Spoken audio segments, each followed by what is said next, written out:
Naalala lang ako, meron isang tao na nagsabi, "Congratulations, Mayor Carlo Nograles, ngayon pa lang mayor ka na dahil andoon na si Pentaboy sa dahig at i-disqualify na siya."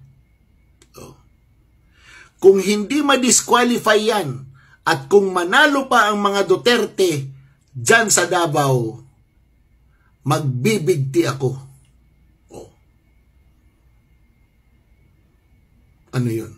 Ngayon, paano yan? Mahilig kayo sa ganyan di ba? Yung isa, maggigilit ng live. Ikaw naman, magbibigti ka. Asan na? Wala pa? Makapal lang talaga yung mukha mo, di ba? Anong sabi mo sa INC? Sasaludo ka sa mga taga-INC? Asan na yung saludo mo? Asan na yung content mo na sinasabi mo na hihingi ka ng tawad sa INC sa pinagsasabi mo? Ayan, nilabas ko na yung video. Di ba? Sinabi mo talaga.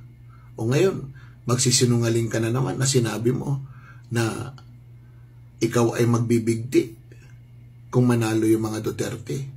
Wala na yan. Wala nang impluwensya si Inday Sayad. Wala na yan si Pulong. Wala na yan si Basti. Ano nangyari? Namasaker yung Nograles sa Davao. Bakit andyan ka pa? Wala ka talagang isang salita.